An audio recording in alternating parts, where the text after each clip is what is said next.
Assalamualaikum warahmatullahi wabarakatuh. Selamat pagi dan salam sejahtera untuk kita semua.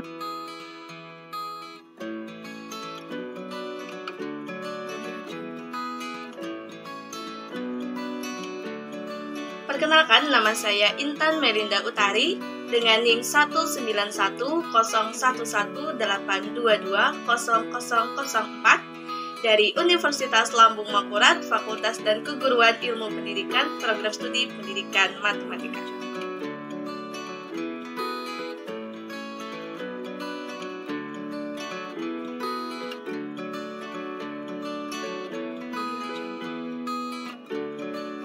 Baik, pada video pembelajaran kali ini saya akan membahas tentang kekongruenan bangun datar. Langsung saja kita mulai. Perhatikan materi di samping. Jadi kita akan mengidentifikasi dua benda kongruen atau tidak. Kemudian kita akan menemukan konsep dua bangun datar yang kongruen. Dan yang terakhir kita akan belajar tentang syarat dua bangun datar yang kongruen.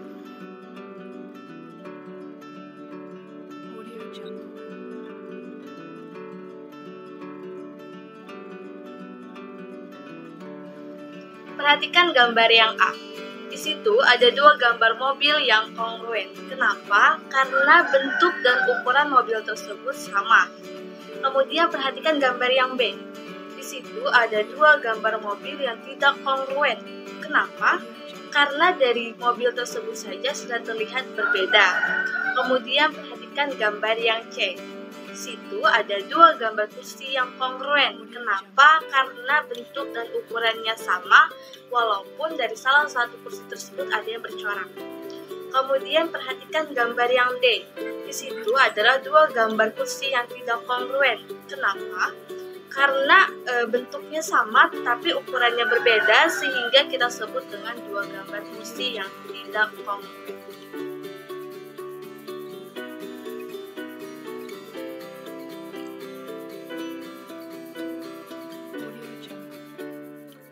Selanjutnya, perhatikan gambar yang A.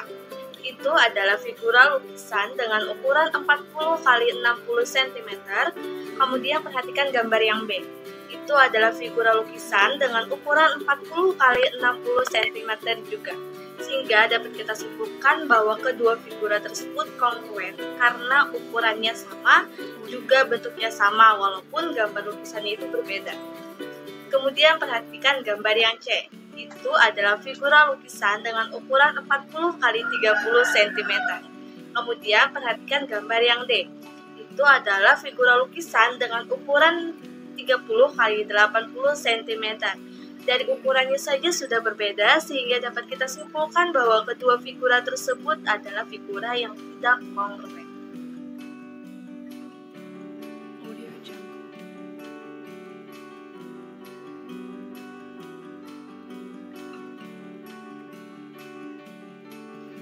Selanjutnya kita masuk ke materi, yaitu menemukan konsep dua bangun datar yang kongruen. Kalian perhatikan gambar yang A. Itu adalah dua gambar persegi panjang yang kongruen. Kenapa? Karena bentuk dan ukurannya sama, walaupun posisi mereka itu berbeda. Ada yang satunya ada yang satunya berdiri. Kemudian perhatikan gambar yang B. Itu adalah dua persegi yang kongruen. Kenapa? Karena ukuran dan bentuknya sama, yaitu ukurannya 3 cm. Walaupun posisi mereka berbeda, gitu ya. Kemudian perhatikan gambar yang C. Itu adalah 3 bintang yang kongruen. Kenapa? Karena ukuran dan bentuknya sama, walaupun warna mereka berbeda, gitu ya. Warna itu tidak mempengaruhi. Kemudian gambar yang D. Itu adalah 3 tabung yang kongruen. Kenapa? Karena bentuk dan ukurannya sama, walaupun posisi mereka berbeda dan warna mereka berbeda, tetapi ukuran dan bentuk mereka sama. Sehingga dapat disimpulkan bangun tersebut adalah bangun yang kongruen.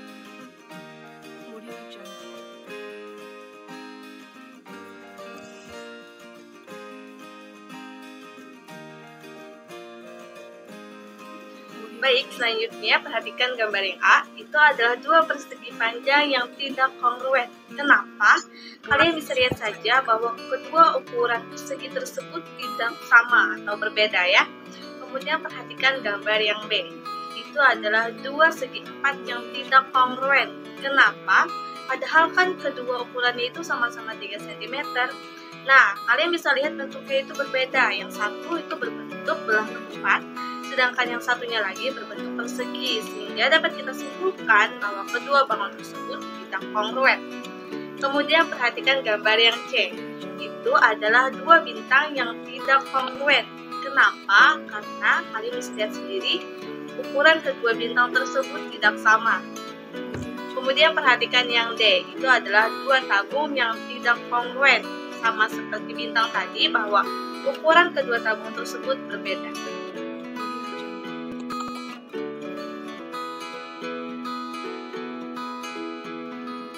Baik, kita masuk ke materi selanjutnya, yaitu syarat dua bangun datar yang kongruen. Jadi, dua bangun yang mempunyai bentuk dan ukuran yang sama itu disebut dengan kongruen. Untuk dua bangun segi banyak atau poligon dikatakan kongruen jika memenuhi dua syarat, yaitu yang pertama, sisi-sisi yang bersesuaian sama panjang. Nah, kalian bisa perhatikan pada gambar tersebut, panjang sisi AB sama dengan panjang sisi JK, maka sisi-sisi tersebut bersesuaian. Begitupun juga untuk sisi lainnya. Kemudian untuk syarat kedua, sudut-sudut yang bersesuaian harus sama besar. Nah, pada gambar tersebut, besar sudut D sama dengan besar sudut M. Nah, maka sudut-sudut tersebut adalah sudut-sudut yang bersesuaian. Itu pun juga untuk sudut-sudut yang lainnya.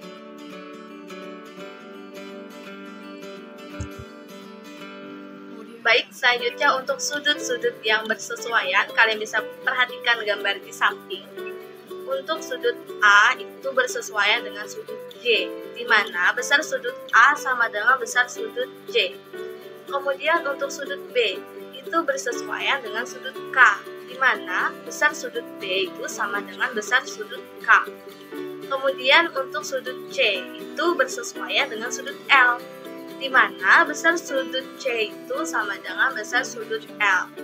Selanjutnya untuk sudut D itu bersesuaian dengan sudut M, di mana besar sudut D sama dengan besar sudut M. Selanjutnya untuk sisi-sisi yang bersesuaian, kalian tetap perhatikan gambar di samping. Nah, untuk sisi AB itu bersesuaian dengan sisi JK, di mana besar sisi AB itu sama dengan besar sisi JK, atau panjang sisi AB sama dengan panjang sisi JK. Kemudian untuk sisi BC itu bersesuaian dengan sisi KL, di mana panjang sisi BC sama dengan panjang sisi KL. Kemudian selanjutnya untuk sisi CD itu bersesuaian dengan sisi LM, di mana panjang sisi CD itu sama dengan panjang sisi LM. Dan terakhir, untuk sisi DA itu bersesuaian dengan sisi MJ, di mana panjang sisi DA itu sama dengan panjang sisi MJ.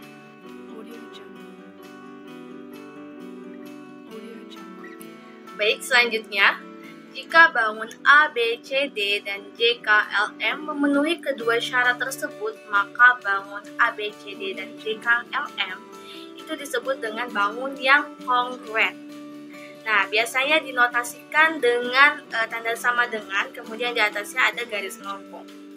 Nah, jika bangun A, B, C, D, dan J, K, L, M tidak memenuhi kedua syarat tersebut, maka bangun A, B, C, D, dan J, K, L, M tidak kongruen. Maka akan dinotasikan dengan sama tandanya seperti yang kongruen, cuman diberi tanda garis miring di tengahnya.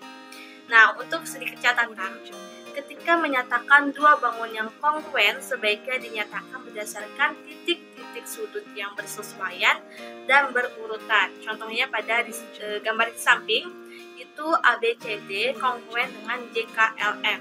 Perhatikan urutan hurufnya untuk sesuai gambar, jadi kalian harus menyesuaikan dengan gambarnya. Untuk BADC itu kongruen dengan KJML. Selanjutnya untuk CDAB itu kongruen dengan LMJK.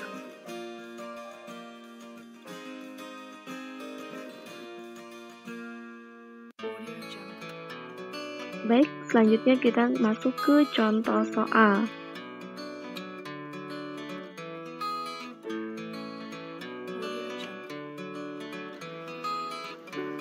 Baik, kita sekarang masuk ke contoh soal yang pertama.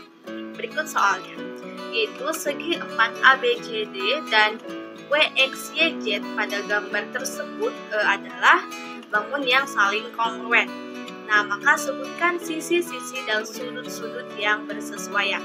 Maka alternatif penyelesaiannya adalah untuk sisi-sisi yang bersesuaian. Kalian bisa lihat pada gambar. Sisi AB itu bersesuaian dengan sisi WX. Kemudian untuk sisi BC bersesuaian dengan sisi XY. Selanjutnya sisi CD bersesuaian dengan sisi YZ. Dan yang terakhir sisi BA bersesuaian dengan sisi ZW. Dan untuk sudut-sudut yang bersesuaian, itu sudut A bersesuaian dengan sudut B, kemudian sudut B bersesuaian dengan sudut X, selanjutnya sudut C bersesuaian dengan sudut Y, dan yang terakhir sudut D bersesuaian dengan sudut Z.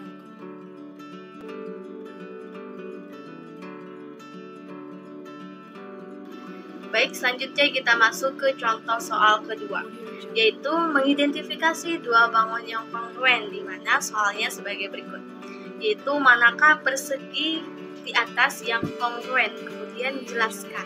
Nah, pada semua bangun tersebut adalah bangun persegi, di mana karena bangunnya sama, maka otomatis besar sudutnya juga sama. Seperti syarat kongruen, yaitu besar sudutnya harus sama. Kemudian syarat yang pertama tadi adalah panjang sisinya juga harus sama atau bersesuaian. Maka akan kita selidiki untuk panjang sisinya. Perhatikan gambar A dengan gambar B. Gambar A memiliki panjang sisi 8, sedangkan gambar B memiliki panjang sisi 9. Maka dapat kita simpulkan bahwa bangun A dengan bangun B itu tidak kongruen. Kemudian kalian perhatikan gambar B dengan gambar C. Nah, gambar B dengan gambar C memiliki panjang sisi yang berbeda, yaitu gambar B 9 cm, sedangkan gambar C itu adalah 8 cm. Maka dapat kita simpulkan juga bahwa kedua bangun antara B dengan C itu tidak kongruen. Selanjutnya, untuk gambar A dengan gambar C. Gambar A memiliki panjang 8 cm dan gambar C memiliki panjang yaitu 8 cm. Maka dapat kita simpulkan bahwa kedua bangun tersebut saling kongruen. Jadi untuk gambar C itu hanya dirotasikan saja gambarnya, tetapi ukurannya tetap sama dan bentuknya juga sama. Sehingga kita simpulkan bahwa kedua bangun tersebut antara bangun A dengan bangun C itu adalah kongruen. Baik,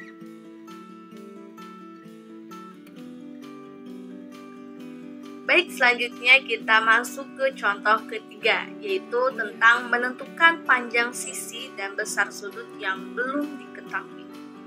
Nah, kalian perhatikan gambar trapesium ABCD dan PQRS yang kongruen berikut.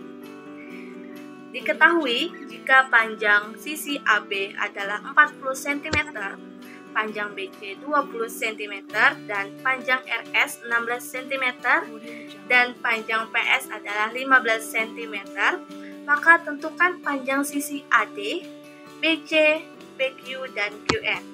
Nah, itu untuk pertanyaannya. Kemudian untuk yang kedua, jika besar sudut A itu adalah 60 derajat dan besar sudut B adalah 40 derajat, pertanyaannya, berapakah besar sudut R dan sudut S?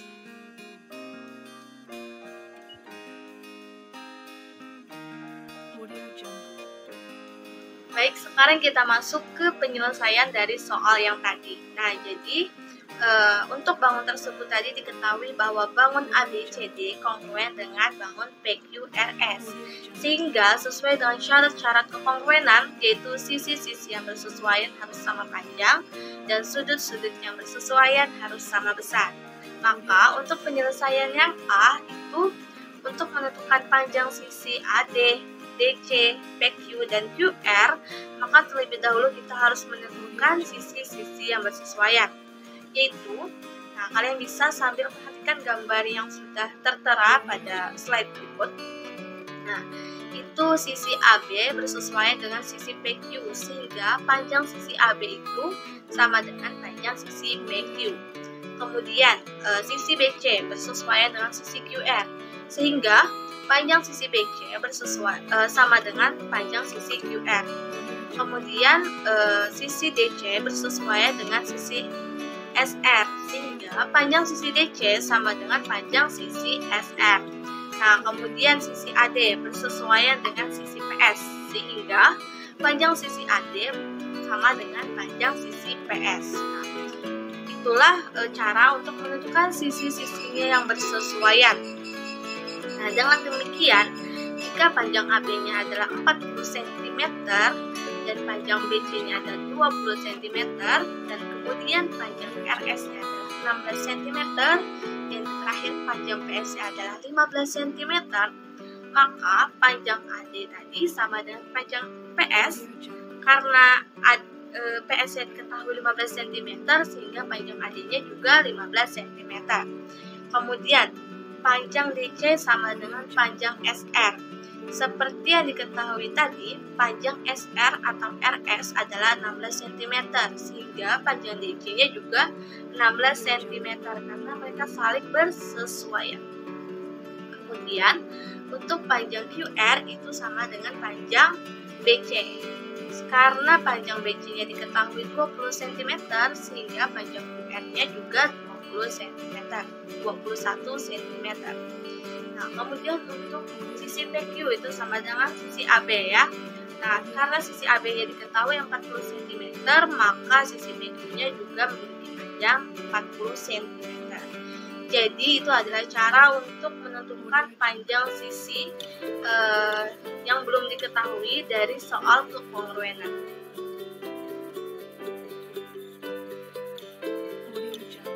Selanjutnya, untuk penyelesaian yang B, untuk menentukan besar sudut R dan besar sudut S, maka terlebih dahulu kita harus menentukan sudut-sudut yang bersesuaian. Kalian bisa sambil memperhatikan gambar yang tertera, yaitu sudut A bersesuaian dengan sudut P, sehingga besar sudut A itu sama dengan besar sudut P. Selanjutnya, untuk sudut B bersesuaian dengan sudut Q, sehingga besar sudut B itu sama dengan besar sudut Q. Selanjutnya, sudut C bersesuaian dengan sudut R, maka besar sudut C sama dengan besar sudut R. Nah, dan yang terakhir, sudut D bersesuaian dengan sudut S, sehingga besar sudut D sama dengan besar sudut S. Maka itu adalah cara untuk menentukan sudut-sudut yang bersesuaian. Dengan demikian, jika besar sudut A adalah 60 derajat dan besar sudut B adalah 40 derajat, maka besar sudut P itu sama dengan besar sudut A karena didapatkan dari sudut-sudut yang bersesuaian tadi, sehingga kita dapatkan besar sudut P adalah 60 derajat. Nah, dan besar sudut Q itu sama dengan besar sudut B. Karena besar sudut B diketahui 40 derajat, maka besar sudut Q adalah 40 derajat. Nah, seperti pembelajaran sebelumnya, untuk sudut-sudut yang segaris itu memiliki besar sudut yaitu 180 derajat. Karena besar sudut R itu segaris dengan besar sudut Q, maka ketika dijumlahkan, besar sudut mereka adalah 180 derajat. Sehingga kita kurangkan kedua sisinya dengan besar sudut Q, maka didapatkan besar sudut R itu sama dengan 180 derajat dikurang besar sudut Q. Maka besar sudut R sama dengan 180 derajat dikurang 40 derajat, sehingga kita dapatkan besar sudut R adalah 140 derajat. Selanjutnya untuk besar sudut S. Nah, sama seperti tadi, karena besar sudut S segaris dengan besar sudut P, maka besar sudut mereka adalah 180 derajat ketika dijumlahkan. Maka untuk besar sudut S itu sama saja dengan 180 derajat dikurang dengan besar sudut P. Sehingga untuk besar sudut S itu 180 derajat dikurang 60 derajat. Maka besar sudut S adalah 180 derajat. Jadi besar sudut R adalah 140 derajat dan besar sudut S adalah 120 derajat. Baik, saya tutup pembelajaran hari ini dengan mengucapkan wassalamualaikum warahmatullahi wabarakatuh.